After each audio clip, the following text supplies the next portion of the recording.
Welcome to the Business with Beers podcast. This is the place where we help entrepreneurs expand their business, build their wealth, and generate passive income. I'm your host, Brian Beers, an entrepreneur who's on a mission to inspire growth from everyone around me. Remember that you need to take the actions others won't, and you can live the life that others don't. Please be sure to check out my weekly newsletter that now drops every Thursday. It includes one quote, one tweet, one podcast recommendation, plus some business and investing insight from me. It's short and it's sweet. My goal is to provide you with just a couple gold nuggets to help inspire your growth. Go to brianbeers.com to subscribe. Hello, everyone. I'm excited today to bring you Derek Pipkorn. Derek is a multi-unit franchisee with Mathnasium, one of the only math-only learning franchises in the U.S., and he's based out of Milwaukee, Wisconsin. So welcome, Derek. Hey, thanks for having me. Yeah, so what year did you get started in Mathnasium? I think I first signed on in early 2017.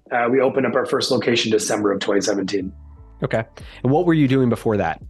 I was a teacher, specifically a middle school math teacher. So it's kind of a perfect blend of my two loves. I got my degree to become a principal, and then I decided I want to be a principal. That life didn't seem fun, so instead I opened a business. Okay. And then, so obviously you were comfortable with the math, right? That component. I guess why franchising? Why like this route versus like a million other things you could have done? Yeah, it's a great question because I actually owned my own business back in college doing holiday lighting, which I know is a bunch of franchisees now, right? For me, I actually looked into Mathnasium like 10 years prior to opening, but I'm 37 now. I couldn't have afforded it back then. So it took me a while to finally pull the trigger. But yeah, I mean, it just caught my eye. It's math only. And I was a math teacher. Like that was perfect for me. It's all I want to do is math. And so it's kind of the perfect blend. And yeah, I haven't regretted it ever since. You quit your job and started this from scratch? Yeah, exactly. Okay. It wasn't buying an existing one and you didn't have your job during, it was kind of, you were all in on this? Yeah. The brand has really grown since I started. Probably, I think we were like 600 total units. Now it's 1,200 maybe, probably doubled in 6 years.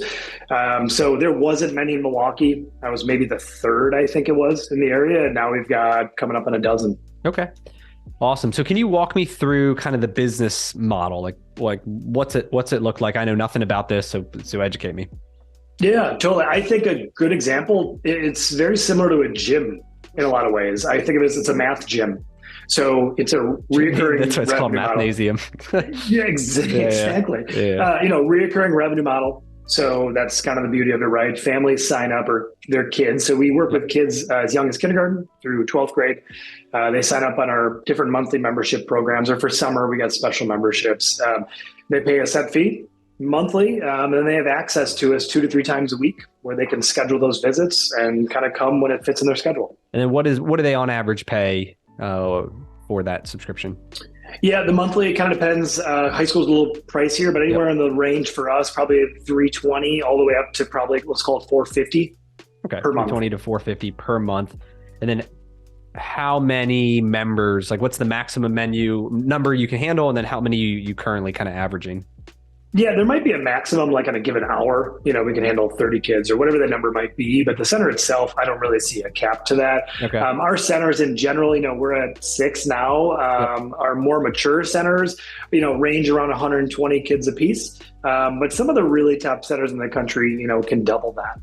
Okay, do kind of 240-ish. Okay. Yeah. And then what are some of the activities? Like, are these for kids who are struggling in math or like love math and just want to get ahead? Like, why are parents bringing their kids and signing them up? Yeah, it's across the board, honestly. So we always say, like, we help the kids that struggle with math, and kids who love math too, and then anyone in between, right? So in general, when you think of us, people think you're here for kids who struggle. That's not usually the case. We're truly trying to change that so people know we're here for enrichment too. Kids want to be challenged. We're kind of like their soccer, right? You can come do math for fun. Like I was that kid. I would have come to Mathnasium because it's fun. So I would say for us, for our centers, about a third of our kids are there for enrichment. The rest are probably there because they're struggling and maybe a couple of years behind. And are there some like other STEM things with like I don't know, programming or like robotics or like any of stuff like that too? Or is it more like just numbers on paper? Like what's the suite of like activities they do? Yeah, I mean, there are definitely opportunities where we partner with different, let's say robotics, things like that. That's more from like a marketing community standpoint. Realistically, our core business is focused on, we build an individualized plan for each student that gets at the math that they need to know. So just a quick example, you're a sixth grader, you come in, there could be 26 graders in the room. Everyone's doing something different because it's geared towards them. But you could really be working at a fourth grade level. And so we build a learning plan for you dedicated to the math you need to know for that. Okay. What's your opinion? And this is maybe a little off topic, but like, I know there's a lot of like, you hear things online about how like the public school system is teaching math and how that's changed since like maybe when I was a kid or maybe you were like a kid. Is like, what's your opinion on that? And like, do you guys teach math in a different way? Like, is that a controversial topic in terms of how you teach math? So yeah, I mean, we hear it quite a bit from parents, from teachers. Are you doing it the same way we do it in school? And the answer generally is, yeah, pretty much. We always say like we teach math in a way that makes sense. So we're never doing anything like crazy, where they're going to go to school. They're like, oh, what did they teach you? This makes no sense.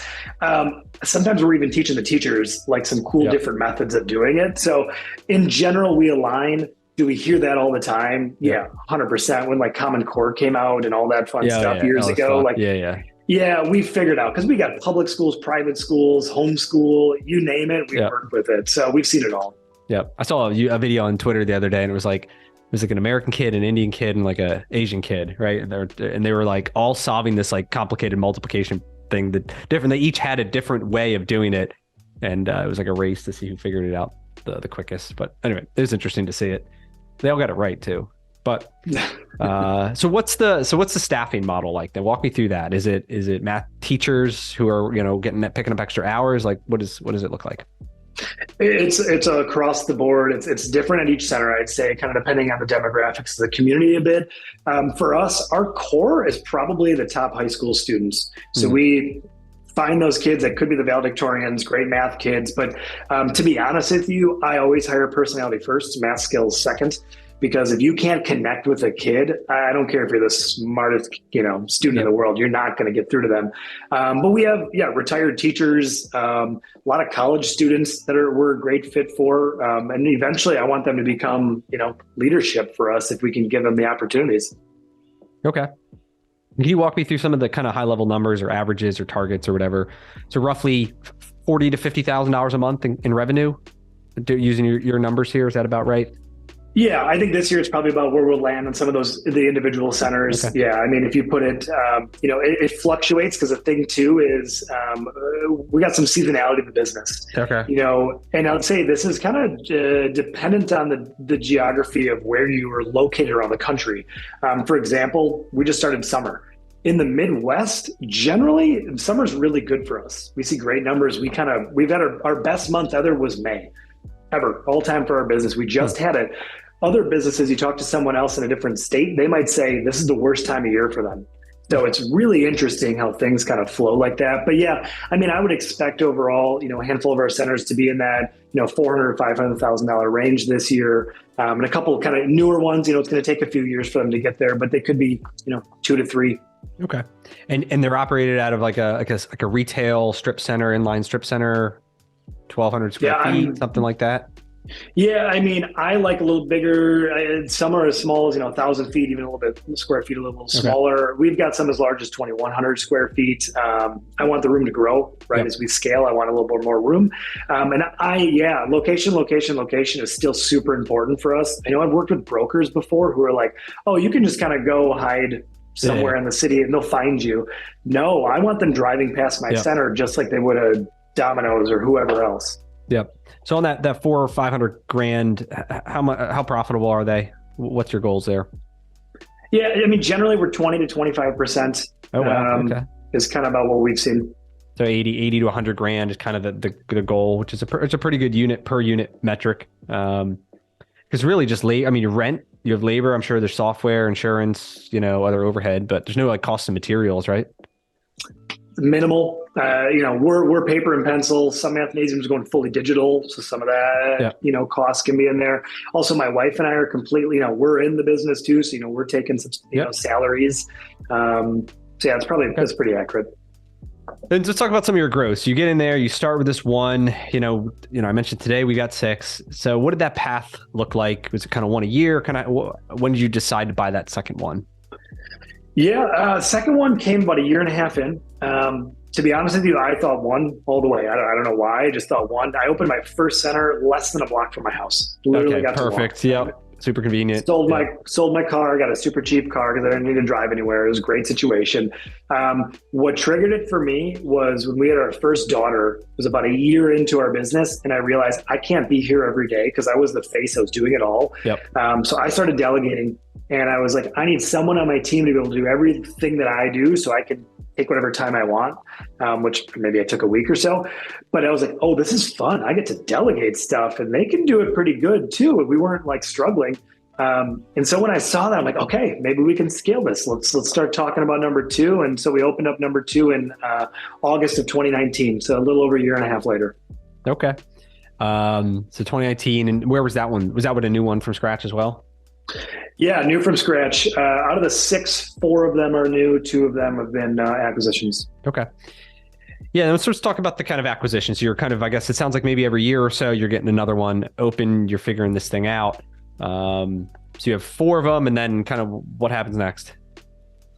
Yeah, so we had 4 for, coming up in almost 2 years. I'm not going to say it's stuck at 4, but it was also, COVID figuring all that out, right? Yep. 2 months ago, we opened another 2, and one of those came from an acquisition. And so 2 of them that we got, really it was kind of starting early, putting a bug in their ear, just like, hey, what do you think? And the opportunities came up, and, you and I actually got to meet because we were on Eric Van Horn's mastermind group that I'm in. Talked about seller financing, and literally the night or 2 later, I got together with another owner, put a bug in his ear. Hey, whenever you want to sell. And in the moment, it's funny. He's like, yeah, in like 10 years. Like he was trying to put it up front. Like, I don't think I'm going to do this. Yeah. And then literally Monday, I get a text. All right. Yeah, I think I'm ready. Yeah. It's like, all right. I wasn't expecting that. Yeah. Yeah. That's a great story and advice, right? That I always give because it works, which is like, if you want to buy another franchise, franchisees want to sell to other franchisees. It's easy. It's quick. You're already approved. You get his business model. Like, I'm sure your due diligence was not as thorough as somebody who's a total outsider, who has a million questions, and like, you get it, you see his numbers, like it's, super easy. And then, so then you just tell them, listen, I want to grow. And whenever you're ready, like, let's have a conversation. So yeah, it's crazy how that, just worked out, how smooth it was. He was ready. He gave me all of his numbers, like within a couple hours, and we were, wow, usually they're pretty quick. Yeah. The quicker fast. then they get back to you. Like, I've had other people say they want to sell. I said, all right, well, send me your, I asked for 2 years of a P&L or whatever it is, like last year and year to date, whatever. I don't want tax returns. I don't need any of that. And then he doesn't send it to me. I was like, well, dude, you said you wanted to sell and you don't want to, you don't send it to me. Then clearly not serious. And then other guys are like, all right, I'll have it to you in an hour. And it's like, all right. So how long did that take then? So you have that conversation, you sit down, breakfast, he texts you Monday, whatever. How fast did it move from there? I want to say that was mid-February. When we started the conversation. We took ownership May 1. We actually took over operations though, April 1. And part of that was depending on the lead. So we call them center directors, the term that runs each of our Mathnasiums. Didn't love the person they had. It was actually someone I had interviewed years ago. Didn't hire with. And then they got him. He hired him, and I was like, I don't think it's going to be the greatest fit, and it didn't turn out that way. So we collectively let him go. Brought someone in from our team to take over April 1. So realistically, call it a month maybe of due diligence negotiations. I knew his business. We've been, like I said, you build those relationships, right? I've been close with him for call it 4 years since he opened. And not that I was doing that to eventually buy, but just to build a relationship. And that's what's awesome about buying a franchise. What I talk about on Twitter a lot too, is just like, you build the relationships, they become your friends. Like, you help him, he helps you. And then, you want to sell or he wants to sell, like, you're selling to your friend. Like, it's super easy. And it's not like, this adverse relationship or transaction. And then, there's always things that come up, right? I'm sure there's between the lawyers then get into it over some bullshit, legal things or whatever it is. And you're you just have a conversation and say, listen, I don't whatever, you come to an agreement and then you keep moving on. Versus I've had ones where I didn't know the person very well. And then, it was a battle, and I ended up paying my attorney $5,000 more or whatever just to go for all this back and forth because, we couldn't get on the same page. It was smooth sailing for us. How did you structure the deal?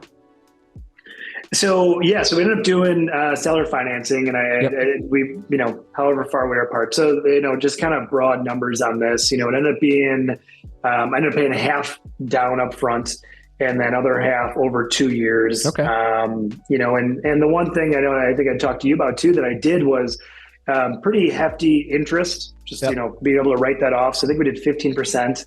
And that was inclusive in the price. So I'm not actually paying that on top of the, purchase price.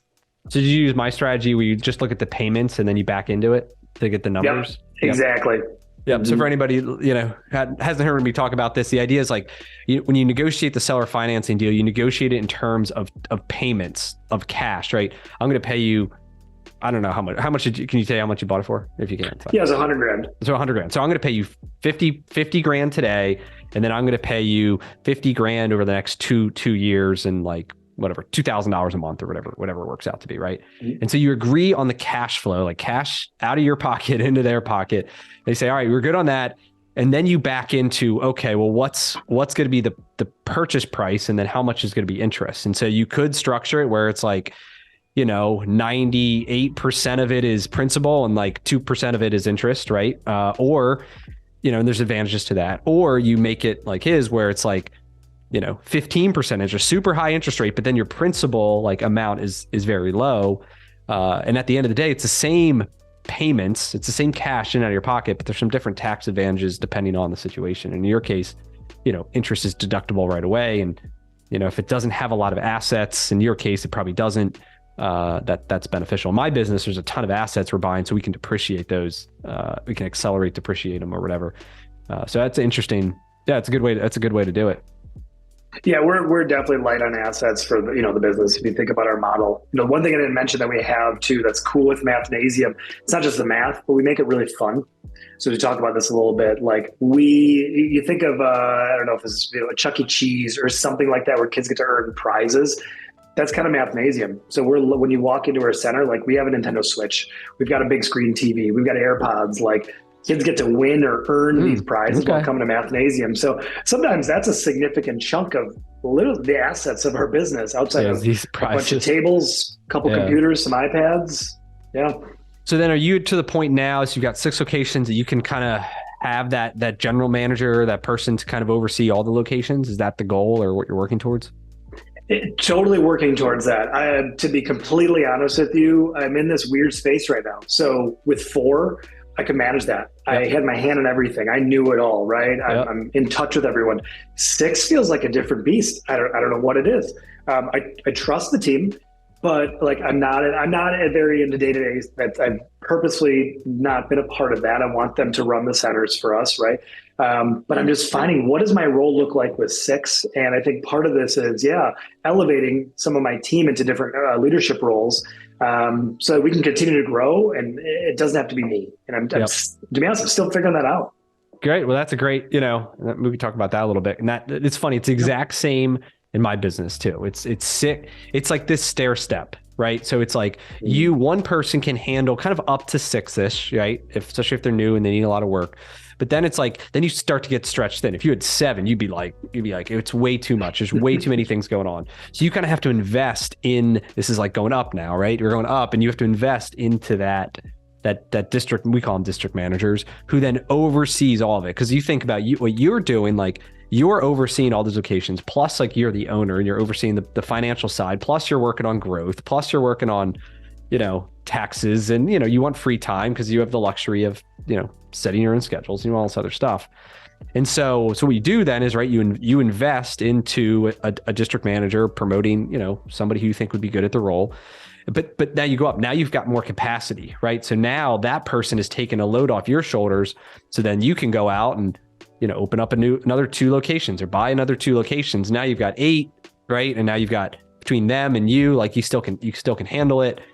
And then it's kind of like the stair step, right? Where if you add another 2 more, now we got 10. Now you're like, oh, I'm getting a little tight again. But then you invest in another district person. Now you can have 12, right? And like, that's how we've kind of grown it. And that is that stair step approach where you invest in the person, which increases your your capacity, but then you have to fill the capacity. Otherwise, it's now more of an expense than it is an investment. That's exactly it. I think it's the investment versus expense piece where I'm learning to wrap my head around and just consuming everything I can, because I know that's what I need to think of it as an investment. You have to view it like.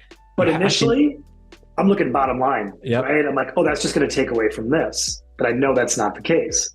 Yeah. As long as you make it that way. And like I hired a COO and I've gone through that. I was a DM, I had 6, and I found a guy, replacement, and we had 8, and then we had 12, and whatever. And then at one point I was a COO. So I had 4 district managers, and we had, at that time it was 20 something locations. Each one oversaw, a handful of them. And then, but I knew that for me to get to the next level, I needed to replace myself. Like the goal was always to replace yourself with an 80% solution. Like it's never gonna be perfect, but an 80% or better. So we went out and we found a guy outside of the industry who's a rock star, and he comes in and he's way better at it than me. So that gives me then time, and we knew this was going to happen but to invest. And then today we have 32 stores now, and we're working on 33, and and he has 4 people under him, these 4 district managers. But now in theory, he has the capacity to handle a 5th district manager, which is potentially 6 more locations, 8 more locations, whatever it is. Right. But the rest of our overhead is exactly the same. It's the same office. It's the same, accounting team. It's the same COO. Obviously we just have a new district manager and a new store level. So you start to create this scale as you start to build out the systems, but it is those jumps. And I went through the same thing that you have to get over. And honestly, in your business, right? If they make 80 to 100 grand a unit, roughly, right? You're gonna have to pay that person roughly that amount, right? So it's like your goal then is if their time allows you to open up one more location that can make another 80 to 100 grand, that new location now pays for that person, right? And frees your time, frees 40 hours of time for you to focus on bigger and better things. And, hopefully, since you said you're not really in the weeds so much, they will be in the weeds, which hopefully means that they're increasing sales and, increasing your margin. And overall, now you're getting a 3 or 4x return on that person. So you invest $100,000, whatever the loaded cost is, and now you're making another 400 grand. At least that is the goal. And that's what you have to have an abundant mindset about it. And I think that's where people really struggle is it's a scarcity mindset where if I pay them 100, I'm making 100 less. But then you get stuck in this loop that's really hard to get out of. So that'd be my advice. It's such a great point. And honestly, I think I'm just in this spot where the 4 to 6 jump, I was told is significant, and I didn't think much of it until now. And I'm like, okay, yeah, things need to change a little bit. We can't operate like we own 4, we own 6. And to your point, we have a 7th that we already purchased, so in dedevelopment, that I can move forward on whatever we want to. And then, I think, another acquisition could come up. And all your time to get that open, you're going to have to, do you have the location picked out yet? Literally, I called my broker today. Could move to get started tomorrow on that. Yeah. Yeah. So and then think of all your time that has to go into finding a location and overseeing the contractor and getting it launched and hire. There's all this work that goes that is going to pull away from all the other stuff that's already doing. So there's only so many hours in the day. You got to leverage the stuff around you. What's your goal? Do you have a goal that you're working towards? You say, hey, in 3 years, I want to be at X. The goal continues to change, right? Which I'm sure it is for a lot of people. Yeah. I think at this point, I want to we're the majority owner, but want to own the Milwaukee market as much as we can. And then, some other areas, we had opportunities out of state too. We've been talking to someone in Ohio. We had conversations in St. Louis a year ago. So starting to dabble to think about, can we be multi-state or not? How many does the largest have? I think around 4. I think he's between 40 and 50. Okay, good. So that's a good question when someone's looking at a franchise. Is there somebody large? If someone's large, and I'm sure they're in multiple states, right? It just proves that the concept can be done multi-state. And honestly, if they can figure it out, you can figure it out. I doubt they're any smarter. I doubt they're any or they've just they've taken the risk. They've figured it out, right? And I think that's key. If a franchise only has, it's a mature franchise and the largest person has 4 or whatever it is, and they're all local, that would probably imply that it is harder to scale. Or I had these guys I was talking to who wanted to do this roll-up plan. And they wanted to roll up a certain retail concept all over the country. And they're going to buy these in Texas and then go to all these other states. And the franchisor, like nobody is like that. They're all like 1 or 2 store owners. And they said, no, like they wouldn't let these guys in. They had all the money, they had the experience, but no one was doing that. And it was like way too different and they didn't want it. So like some franchisors don't want that growth. And so, but if Mathnasium like allows for multi-unit ownership, they allow for these companies to kind of build out these whole systems and like, then that's like, that just shows it's possible. And then it's just really up to you and your decision. Is that what you want? Yeah. And I think it's changing too. So Mathnasium got bought by Rourke about a year and a half ago. So things are definitely shifting, I think, in the outlook and the look at growth and things like that. So I think, that potential is absolutely there. And you're right. For me, a lot of this too is just learning from other franchisees, like, finding those top franchisees, building those relationships. And that's been a big part of our growth. I mean, I wouldn't be at 6 without having, a million conversations over the past 5 years. Yep. Are there a lot of like lower performing ones or ones that may want to sell? Yeah, there are. Then it's just a question of where they're at. Yep. What relationships do we have? But absolutely. And why do you think they don't perform as well? Like, what are some of the traits or the commonalities? I think part of it is the business we're in, right? So we're in the kid business, we're in education, we're in a feel-good business.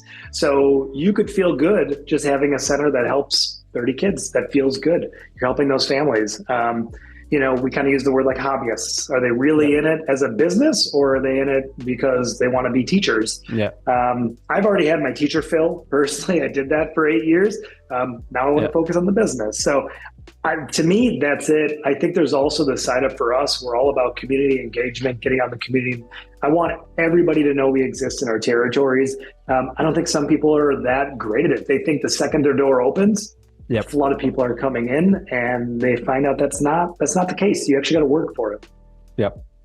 Cool. That's a great goal. It's totally possible. I know in ours, like it took us a while to kind of get over do we go into another state? And our state was Pennsylvania, New Jersey. It wasn't like it was that far away, but then that was comfortable. Like in a 2 hour, like I could drive to the market and be home that night. For me was like a comfort to have, but then you start to build out like how to run a remote market. And then the same principles would apply for us, whether it was like Maryland or St. Louis or Florida, or it's like and then it's a unit economic question, right? Which is, you probably, your numbers are somewhat similar to ours, where you probably need 4 or 5, maybe it's 6 locations, and because you need that person in that market to live there to oversee them all. And so then it's kind of a question of, all right, you can buy 2 stores in St. Louis or wherever, but that's not going to generate enough money to support the person. So then it's kind of like, do you have then a development plan to develop 4 more, or is there an acquisition plan that within a certain amount of years you can buy them, but you kind of need that number. And for us, that's our challenge now, which is like, if we want to go into a new market, we want to start with 4 existing units. And, it's just hard to find, that's our challenge. So I don't know if that's what you're to see or not, but that's I think similar. Yeah, I think similar numbers where you're looking at. I think the one we were looking at was 3, another one was 4. And part of it probably depends on, are these struggling? Are these already kind of top performers?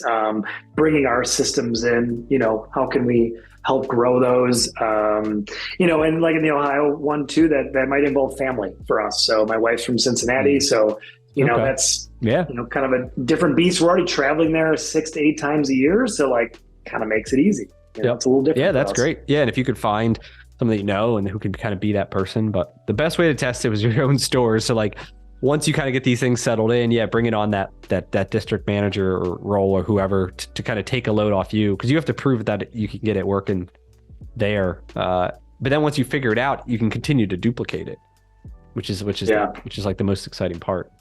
Talk to me in like 2-3 months, and I think we'll be in a totally different place. You're in a whirlwind now because you just took them over, and there's like a ton of change, and like we've taken over, locus. I don't know, some really good locations, some poor performing locations, and some of them are a lot more work, and some of them are slam dunks. And it's like the same exact people, literally, and we just energize them, and they're 50% up. So that's the beauty about it. What are some things that anybody who's looking at a franchise, they're a W-2, like what's some advice you have for them, who are looking at becoming a franchisee? It doesn't matter what brand. Sure. Yeah. I mean, part of it for me, like the franchise thing just made sense because there's a lot of things I don't want to deal with, the creative, the design, you name it, the stuff that's provided to us, right? That was a really big selling point to me. I didn't want to create my own brand. Derek's Tutoring Center is only going to go so far. Yep. That was a piece of it for sure. But, for me, just knowing that was a perfect blend of what I'm kind of trained in, right? In math education, what I loved. And then the business side, I think was the perfect match. I think, the franchisee world, there's so many great options out there. And for me, and to be honest, I never looked at anything else but Mathnasium. That was strictly it. We've got a few competitors, but not really because we're math only. So it's different than others. But just the fact that you're given so many pieces to it. And the one that I loved for us specifically was the education side. Curriculum is handed to us. Here you go. Now it's just up to you to take it, train your team, and, grow it's your kids. It's all about the execution. That's like, McDonald's, like there's chefs creating up all the new Shamrock shakes and all the crap, right? And your job isn't to invest in any of that, but it's to serve it up, to execute it, to hire people who believe in it, right? It's boots on the ground. And that's the skill set, right? Yeah, it's systems, right? Yep. To me, when I went to grad school, we had a whole class in systems thinking. And like, it took me a bit to connect to that, but now I finally get it. Like if you get that system in place, like you can, if someone leaves, you plug someone else in that can fill that hole, but you got the system. They can continue to grow that center. And ideally that leadership change isn't going to affect your numbers too much. And I think that's been really helpful for us, but also we're always taking a look at our systems and trying to optimize them, do them better, learn from others. Because you need to be open to change too. I think that's the thing. Franchisee business, whatever it is, like things are not the same as they were 5 years ago. Obviously with COVID, things drastically changed and, we still had success through it all, but you got to be flexible, willing to change. And like, that's something I look for when I hire people too, because I'm changing my ideas and how I want to run the business every few months for whatever reason. People are doing it better than us. Sweet. Let's learn from them. Yep. Let's implement. Yeah. It's a fluid, dynamic thing. And sometimes, even though there's a process, right, but everyone's looking to improve it, right? You buy in, there's a certain process, a way to do things, just how you make money. But like you said, you may figure out a slightly tweak to it. Another franchisee might have a good idea. And then, all of a sudden you've got this like new technology or new process or new marketing or new service or whatever it is. I'm sure the prizes thing was new at some point, right? With this whole point system and lotteries, and like people get on board with that. Or some people, they don't. They say, oh, well, I think that's stupid. I'm not going to buy AirPods. And like, then they're not following the system. And then they wonder why it doesn't work. It's because you're not adapting with the times. So what's one of the biggest like challenges or failures or really something you really struggled with? Man, I think so. Part of it, honestly, I think is getting myself out of the operations, the weeds, whatever you want to call it, right? It was empowering my team. I'm happy with the pace that we've gone along. Part of that is, having 2 kids in that too. Yep. Like I need it to be a little bit slower personally. Yep. But I think, could I have done that faster? Could I have handed things off quicker? I'm trying to be, better at that. I'm not a control freak necessarily, but I've got my opinions, of course. I just want my team to run with it. I think that's the big shift I'm making right now is how do you let your team run with it so that they can help you find success without you having to be the 24/7 go-to? Yep. Yeah, there's a great book I talk about a lot now, but it's called 10X is Easier Than 2X. What? Check it out. Oh my God, it's on his desk. Get out of here. Anyway, I actually haven't started it, but I like Dan Sullivan quite a bit. Yeah, so Dan Sullivan, Ben Hardy, I've read all their books. Gap in the Gain, Who Not How, Ben's Who Not How. Bunch. That's a game changer. And so that book is kind of like a it mentions Gap in the Gain, it mentions Who Not How. It kind of wraps a bunch of their concepts that they've already talked about and educated us on into one thing. And they kind of view it as like a trilogy where it's like you start with the one and then you move to the other and then that one's it. But what he talks about is this whole idea of to really like to go 10X to try to achieve these big things, that you need to create a self-managing team. is the language that they use. Franchises, they call it semi-absentee, which is kind of like a bullshit phrase. But in reality, and this is what I have, we've built is like a self-managing team where my phone doesn't ring for any operational problems. And because we've built a team that can handle it below us. And we've given them power to make decisions and the power to do whatever they think is best, kind of within the guidelines that we've set. And then that is how, you as the owner, get more freedom and have more time to focus on the highest value tasks, which are the 10x tasks that will take your business to whatever level that you want to take it to. So, anyway, great book. I listened to it Audible. I'm about to listen to it again. Like, it's one of those, you're like, immediately listen to it again. But the idea is just that to grow your business significantly, there's only a few paths that get you there. And that, because there's only a few paths, it simplifies it, which makes it easier, because you don't have to like worry about all these different things. You just worry about this one or two things that you have to do, and that's what you focus on every day. And anything that doesn't help move forward those one or two tasks or key points, you say no to, or you have someone else do, or like it's out of your world, because it is the only way if you truly want to hit that goal. So I'm curious, a question for you. Yeah. What are those one or two tasks that like you're focusing on now for your 10x growth? Yeah. So, first, less than a year ago, it was like hire the COO, right? We just hired a CFO. The guy accepted our offer and starts in 3 weeks in July. And so that's going to be a big one, because I'm still kind of involved on the finance side. And like, so now we're going to have a guy, and this is the first time we've ever made an investment into the office, right? So our office team is like, we have like a chief administrative officer, chief people, someone who helps with like people and admin.